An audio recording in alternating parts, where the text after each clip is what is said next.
ফাঁসি দেওয়ায় সরকারি জমি ফেরাতে উদ্যোগ। সরকারি জমিতে বসানো হচ্ছে বোর্ড। সরকারি জমি চিহ্নিতকরণের পর বোর্ড বসানোর কাজ। ফাঁসি দেওয়ায় সরকারি জমি পুনরুদ্ধারে উদ্যোগ। সরকারি নির্দেশ মেনে কাজের দাবি বন দফতরের।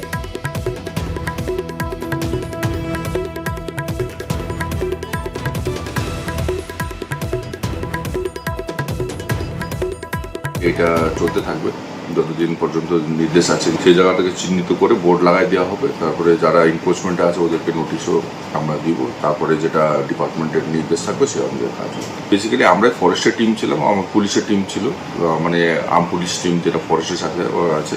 সে জায়গার মধ্যে কোনো অসুবিধা হয়নি। ওখানকার গ্রামের লোকও মানে আমাদেরকে সাহায্য করেছেন, কোনো অসুবিধা হয়নি।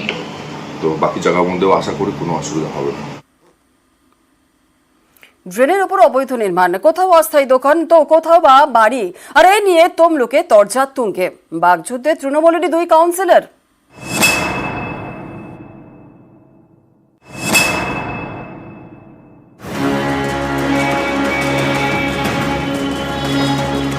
তমলুক পুরো এলাকা, এখানে 10 এবং 11 নম্বর ওয়ার্ডের মধ্যে দিয়ে গিয়েছে হাইড্রান্ট। সেই ড্রেনের উপরই অবৈধ নির্মাণ ঘিরে তরজা। বাগযুদ্ধে তৃণমূলেরই দুই কাউন্সিলর। কাউন্সিলরের একটা প্রত্যক্ষ মদত আছে, কিন্তু বলতে পারছি না কেন। আরো অনেকের মদত থাকতে পারে। আগে এক সময় চেয়ারম্যানের সামনেই গন্ডগোল হয়েছে, তখনও আমি প্রতিবাদ করেছি, কিন্তু কাজের কাজ কিছু হয়নি। পাবলিকের কাছে গেলে দুই ধরনের, যে আমি কি ধরনের মানুষ আর যিনি কমপ্লেন করেছে উনি কি ধরনের মানুষ সেটা সবাই জানে। ড্রেন পরিষ্কারটা আমি করি, ওই দিনের পর দেখা হয় না, ওই দিন অনেক আগে হয়েছে। এলাকার নিকাশিতে অত্যন্ত গুরুত্বপূর্ণ সেই ড্রেনের উপর কোথাও তৈরি হয়েছে অস্থায়ী দোকানঘর, কোথাও আবার ড্রেনের উপর ঝুলে রয়েছে পাকা বাড়ির অংশ। এতে ড্রেন পরিষ্কার করা যাচ্ছে না বলে অভিযোগ। এ নিয়েই তমলুকে তৃণমূল বনাম তৃণমূল। 10 নম্বর ওয়ার্ডের টিএমসি কাউন্সিলর পার্থসারথী মাইতি।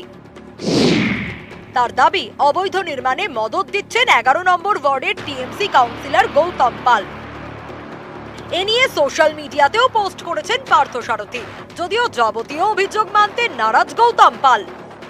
কাউন্সিলরের একটা প্রত্যক্ষ মদত আছে, কিন্তু বলতে পারছি না কেন। আরো অনেকের মদত থাকতে পারে। পরবর্তী দিন বেঁচে থাকবো কিনা আমাদের সেটাও জীবন সংশয় যে কোনো মুহূর্তে হতে পারে। তাই অনেকের নাম জানা সত্ত্বেও আমরা বলতে পারছি না। আগে এক সময় চেয়ারম্যানের সামনেই গন্ডগোল হয়েছে, তখনও আমি প্রতিবাদ করেছি, কিন্তু কাজের কাজ কিছু হয়নি। পাবলিকের কাছে গেলে দুই ধরনের, যে আমি কি ধরনের মানুষ আর যিনি কমপ্লেন করেছে উনি কি ধরনের মানুষ সেটা সবাই জানে। ড্রেন পরিষ্কারটা আমি করি, ওই দিনের পর দেখা হয় না, ওই দিন অনেক আগে হয়েছে। আমার আসার অনেক আগে, এখন তো ওনারা বড় বড় নেতা আছে।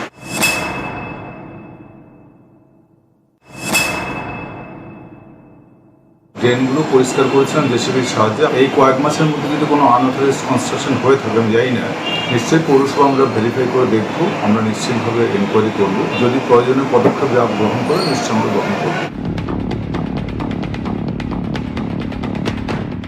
তমলুকের মানুষ চাইছেন দ্রুত দুই কাউন্সিলরের দ্বন্দ্ব মেটাক পুর কর্তৃপক্ষ, দ্রুততার সঙ্গে কাজ হোক এবং তমলুক শহরের সমস্যা মেটাক পুরসভা। তমলুক থেকে ক্যামেরায় সর্বানন্দ মিশ্রের সঙ্গে সুজিত ভৌমিক, নিউজ 18 বাংলা।